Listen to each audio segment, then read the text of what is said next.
I'm like leading everybody. I'd never even been down this trail before. And they're like, Follow me! Follow me! And I lost my footing super early up at the top and then ended up just like tumbling down a substantial amount of feet and got to the bottom. I had lost a shoe.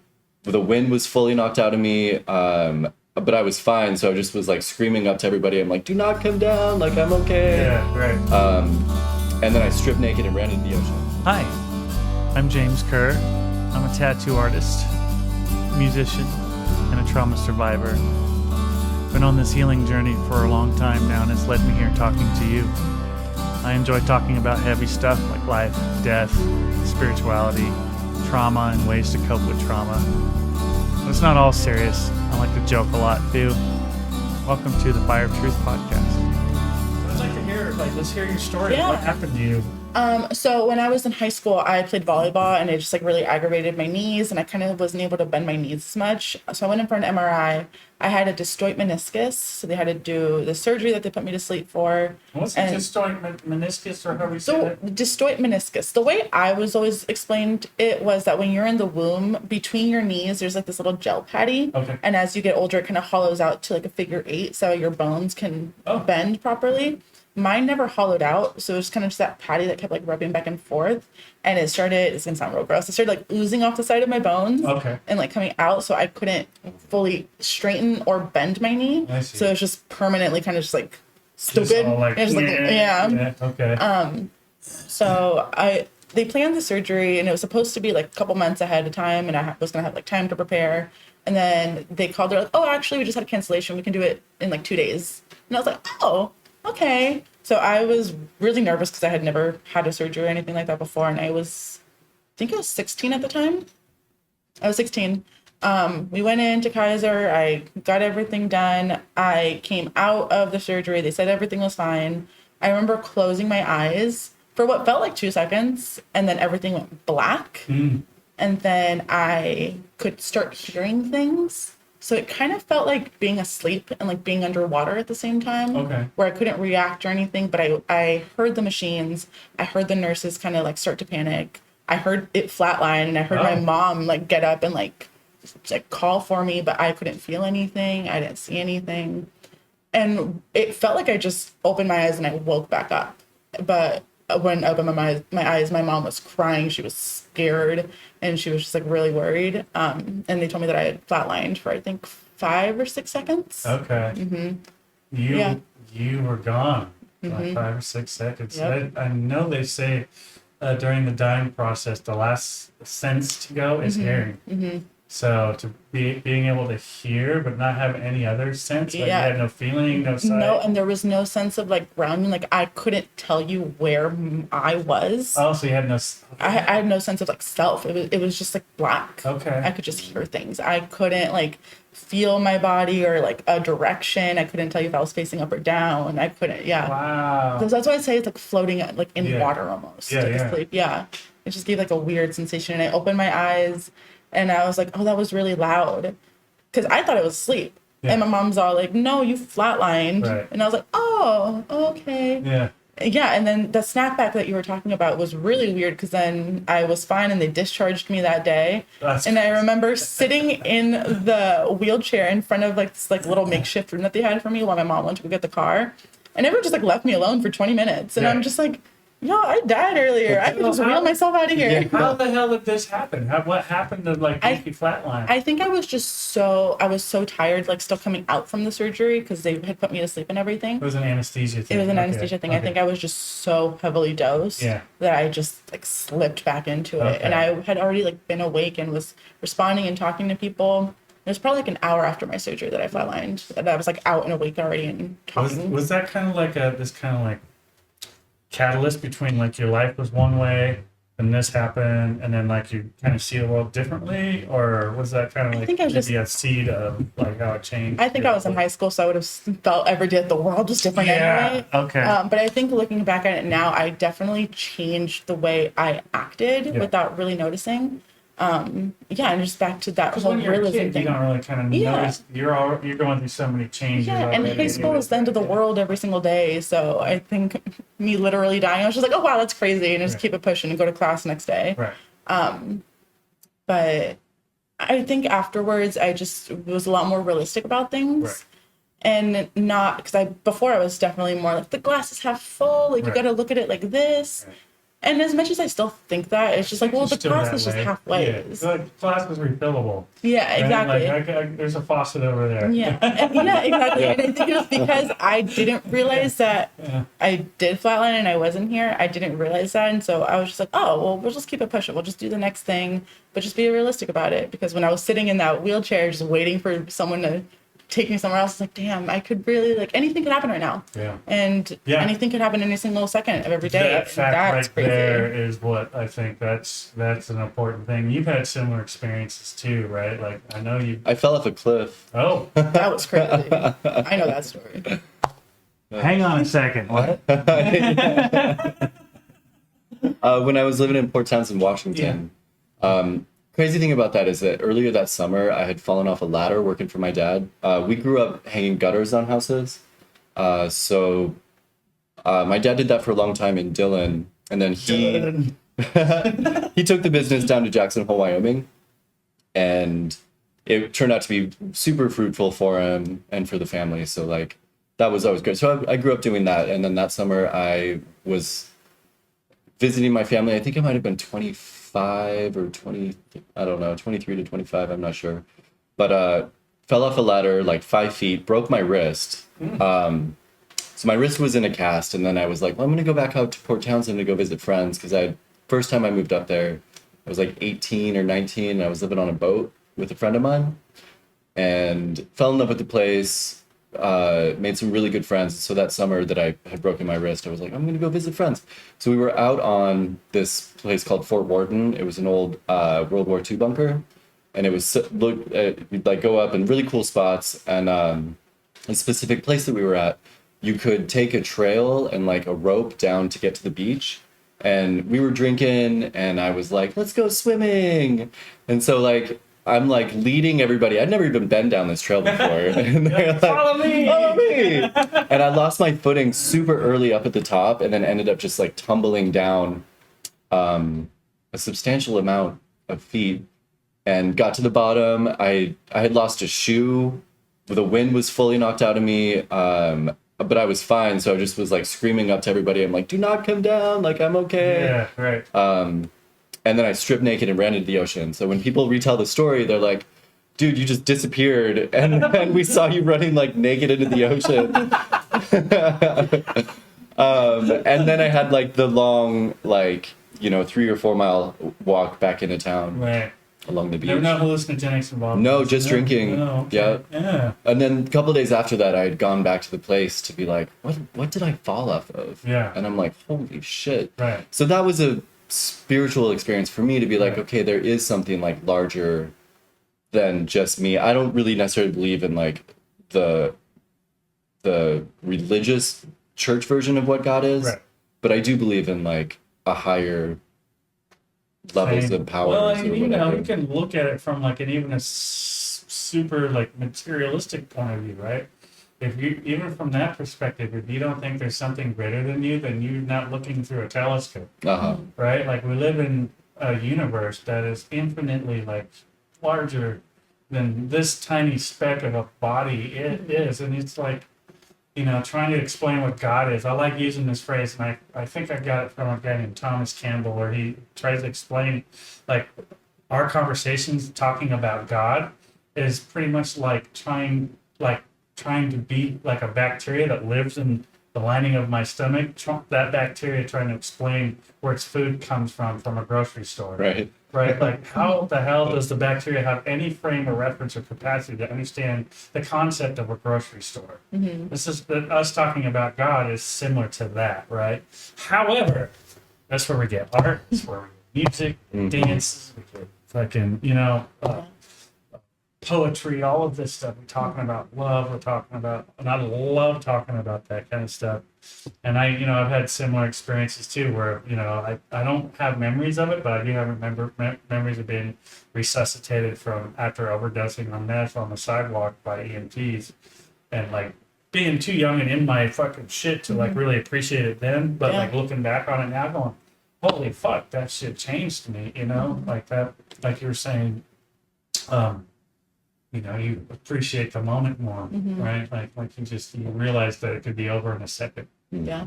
And there is something that we're part of that's greater than us that, you know, is looking out for us, you know, our higher selves, Yeah. or whatever you want to call it, life with a capital L. Yeah, I felt fully cradled. Yeah. It was just like a hand fucking just held me as I fell down this Yeah. cliffside. I think death is like that too. Like you kind of you're fully cradled as you're falling down the cliffside of consciousness, you know? And then you can debate all you want about whether or not, like, you know, it's like people that have these like near-death experiences that like go down this tunnel, right? And they see this light and they see their loved ones and they talk to like angels or like their spirit guides or whatever you want to call them. Language doesn't really matter. They seem to appear to you based on your belief system at the time. So like if you're Christian, you'll see Jesus. If you're Buddhist, you'll see Buddha, and you know that kind of thing. You know, and so the debate is like, you know, is that real? Right? Are people really having these experiences? Are they really leaving their bodies and going to the other side? And for me, you know, the debate isn't not, and it's not just for me, but in medical science and I think in science in general, the debate isn't that it's whether or not it's happening. We know it's happening. The debate is it real or not? Right? To me, that debate misses the point. The fact that we have those experiences when we die, whether or not they're real, is amazing. Yeah. Right? Yeah. Like, isn't that kind of reassuring that we are, like you're saying, cradled on the way down the cliff? Yeah. Whether or not it's real or not. Like, you have physicists nowadays going, you know, telling us we might be living in a simulation anyway. So is this real? Yeah. We're debating that. Right? So, fucking, what's real? Guys, that's my question. What's real? Ready? Go. I have a rib out right now. That feels feeling pretty real over here. And I think that's the definition of real, whatever you decide it is. Yeah. Yeah, that's what I was gonna say. It's like just because it's happening like in your head, and other people are like, "Well, it's not happening to me," doesn't mean that it doesn't happen. Yeah. That's like telling someone like, "Well, I can't travel, but you know, maybe you did that, Right. but I don't know if you actually went there or not." It's like, well, it's not up to you. It's their truth. It's Right. their reality. And I think people who are like, "Well, it's just in your head. There's no point." Oh, that It's used like, to piss me off so it much. Yeah. still bothers Yeah, me to this day. And I think that one of the things, like, especially when it comes to pain, like whether it's emotional or, you know, trauma, whether it's emotional or physical, when they say it's all in your head, that's actually a good thing now to me, because thank God for neuroplasticity, because that means if it is all in my head, that means if I don't like it, I can change it. You know, it takes time, and of course, and just being aware of that. But neuroplasticity gives us power over our reality. You know what I mean? Because they say if you want to change your life, you got to change your mind, right? And that's essentially one of the ways you can do that. You also, to change your mind, you also need to change your nervous system too, because like the way your emotions are and what triggers you creates the thoughts that you have, right? And then there's a feedback loop of your thoughts creating your emotions, and it goes in this cycle, right? So you have to also change your body as well, because it's not separate. Your brain isn't separate from your body. If they say it's all in your head, it's all in your body too. Yeah, it's still me. Right? Yeah. It's all in your environment, because there's no separation really between environment. And I think that's the essence to me of what spirituality is realizing that God isn't something that's like in religion that we're taught something separate on the other side, infinitely far away. It's our very essence of and life force itself, our very awareness. It's so personal. It's you. It's not, you know what I mean? Like that. And to I know it sounds blasphemous, but I think it's more blasphemous to think that we're separate from everything else. Absolutely. You know. Yeah. So, you guys have had experiences like that too, right? Like coming out of this like place where you felt separate, and then you had these like moments where you felt connected. You have any like stories of that? Like anything come up for you in your head? Hi, this is James. Thank you so much for watching and listening to this podcast. If you're watching on YouTube right now, do me a huge favor and give it a like and subscribe to the channel. If you're listening to whatever platform you listen to podcasts on, you could rate it, you could review it, you could share it with a friend as well. That would help me out a lot. Either way, thank you very much. Like, was it a hallucinogenic experience? Yeah, one of the first times that I did mushrooms, you received that download from it that is unbelievable, and you realize that everything is connected, and we are all a magical part of the whole thing. Yeah. Yeah, for me, it's like when my friends and I went to Strawberry Rock. Sorry. Oh, that's all right. You're blowing up. It's probably money. Yeah. You don't need to give her money. My friends and I had gone to Strawberry Rock, and it was such a good hike. Yeah. It was so nice. It was a beautiful day.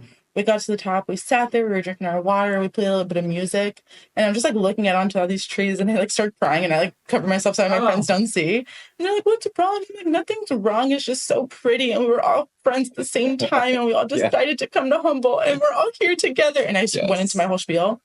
And I'm like, we decided all these little things. It was like a throwaway thing to be like, oh, sure, Humboldt. Why not? Like, it could have been anywhere, but I picked Humboldt. And because of that, I met all of my friends, and I met all of my family, and I met the people who mean the world to me, and like things like that. And like, and no, I don't like religion, but I like the community that it provides, and I see that in my family, and I like.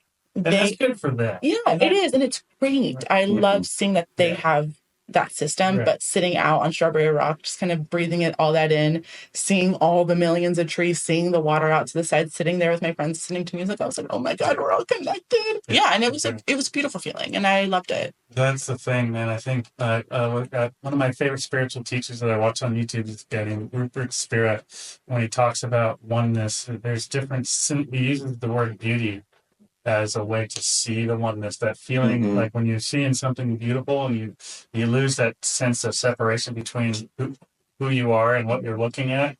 That's the experience of oneness. Like, that's through beauty. Love is losing the sense of separation between you and another person. That's what love is, right? And that's that feeling of love. So you have these experiences of oneness all the time. We just don't label them that way. Right? Like, oh, that's beautiful. The thoughts stop for a second, right? And that's the experience of oneness, that silence. Silence is a great word for it too. Yeah. Capital S. Yeah. People are scared of silence, which is, what's over the cliff, over that dark cliff, right? It's more of you, and it's parts of you don't know. I love this shit. I could talk about fucking spirituality all day, but let's move on a little bit here, We are tattoo artists in the tattoo industry, and piercers also in this industry. Well, you guys went through apprenticeships, right? Was that like a spiritual experience? Or? It was such a way. Like, I don't think I've ever had to experience anything like that before, because I feel like with apprenticeships, it really is all on you. If you do not try, if you don't want to push forward, like, nothing's going to happen. So going home and being proud of yourself from that day, and then just realizing all these little things amounted to that, and continuing to push yourself and showing up for work when we're tired, after our coffee shop shifts, like, still doing all that stuff because we want it you guys so make bad. great coffee, by the way. Yeah, the best in Humboldt. Yeah. Period. NorCal Coffee, come visit us. NorCal Coffee. Throw some at the camera. Yeah. I don't even feel bad saying it. I'm the best barista in town. So true. So true. Yeah, Ted won't even have coffee unless you make it. Yeah. And then if he does, he protests. Right. Yeah. And your apprenticeship was Very low key. very low key and very kind of like Ted just wanted to share what he loved with you. And that's pretty fucking. I'm still learning so much. I mean, same. Yeah. Like how that anxiety you were talking about earlier, like about tattooing your first time. I felt it 20 years later the other day, tattooing that fucking hummingbird with the flowers in that watercolor style. Like, I still feel nervous every time. And like, I don't think there's ever going to be a time where I don't feel like I'm an apprentice. Yeah. And I think that's, if you can keep that. Yeah, that's what I was going to say. I think that's really important to have. I think it's important to be nervous before a tattoo or a piercing. Yeah, or piercing. Just because, these are people's bodies, and they trust us. It's a big I'm deal. So thankful that they trust us, but it's just like, oh, okay, let's go. Let's do it together. Yeah. There's absolutely like spiritual roots in our industry, right? There's shamanic, tribal roots to piercings and to tattooing, and to really, really being connected to the people that we serve, forever. Yeah. Piercings too, man. I was looking in the mirror the other day, still have that scar, still have these scars, still have this one, I still have this one, still have these ones. I have all of the marks that I got from Benny ink addiction, and I will never forget my toes curling when I got that vertical lobe right there. My hips, dude. I bet. Yeah. The second nips, I got tattooed for 2 hours. Got both my lobes pierced, and then got one nip, and then the next nip, and that last nip, everything. But yeah, I mean, these traditions come from in Hinduism. There's, I forget, I'm gonna butcher the name. Starts with an M, but there's this festival where they have they have these bows with all these hooks, right, into the chest, and then the tension from the wood of the bows are adding to it, and then they hang fruit from hooks on their cheeks and shit. And they're doing all kinds of crazy,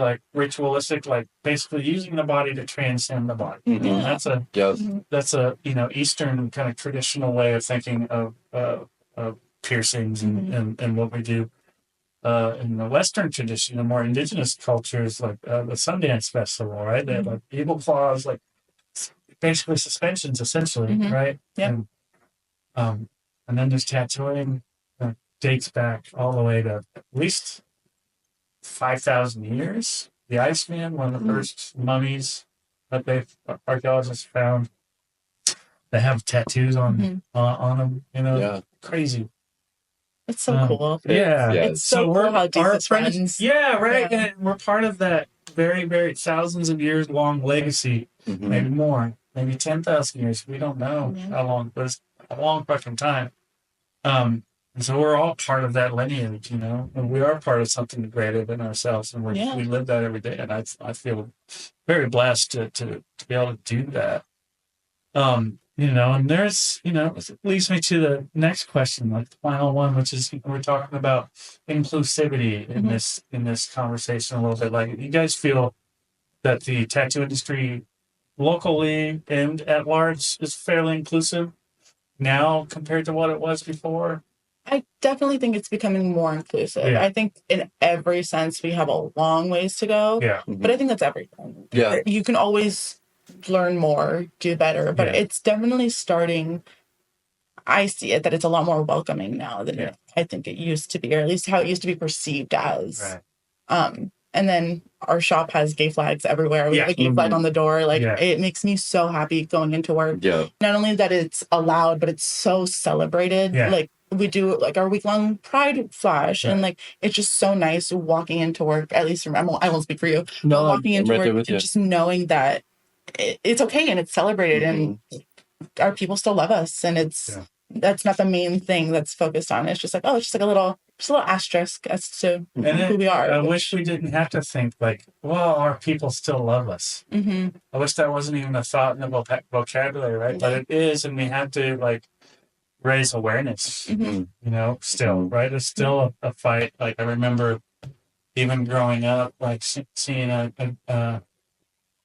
I hate to admit this, but I was very uncomfortable seeing growing up where I did, and I saw gay dudes holding hands, and it made me very, very uncomfortable. And I think part of that might have been my religious upbringing, and just not knowing anyone personally until my uncle came out, and then that kind of shifted my awareness into it. I was raised in the 80s.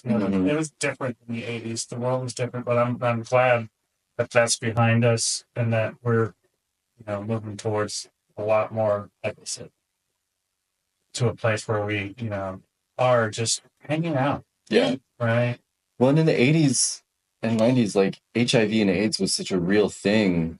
Right. That being gay was not only was it, taboo or whatever, but it was also a death sentence. Right. So I know for me, when I came out to my mom, she was more worried about me not living a safe life than being disappointed that I was gay, more than anything. And the way it came out to my dad, I brought a boyfriend home for Christmas. He's just all we never had a conversation about it. It was like, this is my life. But it was never really a surprise. I was always very feminine as a kid, especially in Montana where all the boys were, shooting guns. And I was like, I just wanted to hang out with girls. Your dad's a cowboy. Yeah, right? totally. Yeah. Play dress up and all that fun stuff.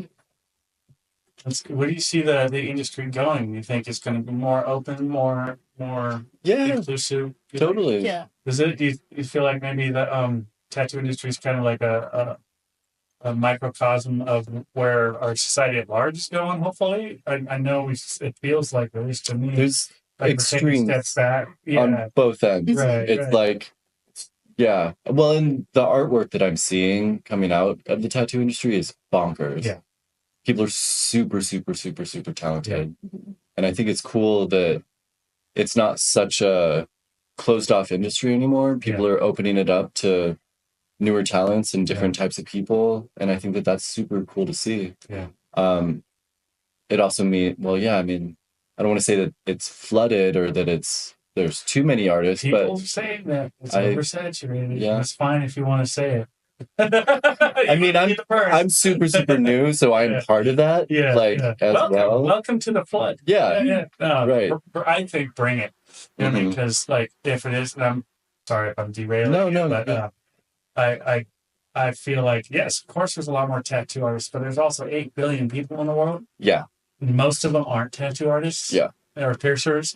Totally. And I think it just means that the industry is changing and we have to adapt the way that I think more tattoo artists should start a podcast. Or subscribe to this. Subscribe. Like, comment, and subscribe. Totally. Tell your friends. Tell your friends, share this shit with someone. Absolutely. Yeah, no, that's good. So you're young in the industry, but that doesn't mean you can't have an opinion and you can't observe where it's going, and you've been in the world long enough to see, and you as well, to see where it's going. And I think, we take, 3 steps forward. Sometimes we take a couple back, but I think if you zoom out, right, I still see progress. Yeah, absolutely. Totally. Yeah, I think also with just society at large, and I think especially like the younger generation, just being so much more accepting of who they are first and foremost, it'll then bring them into the tattoo shop, and it'll create new kind of challenges or like relationships with people who maybe didn't think like that before. Right. And I just think body modification is so personal in so many ways, and I've seen so many like beautiful like gender affirmation things happen through it, whether people getting like their scars covered up, getting their nipples pierced, like trans women getting their earlobes done for the first time, like I've done tattoos on a friend of mine who just had top surgery, and then they got their pasties like X's. Remember that? I do remember that. That was really cool.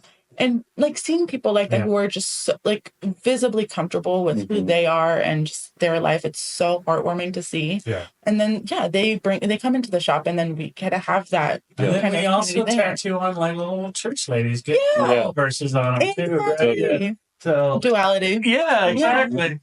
Usually from Isaiah, just get from Isaiah or something. I don't know why that is.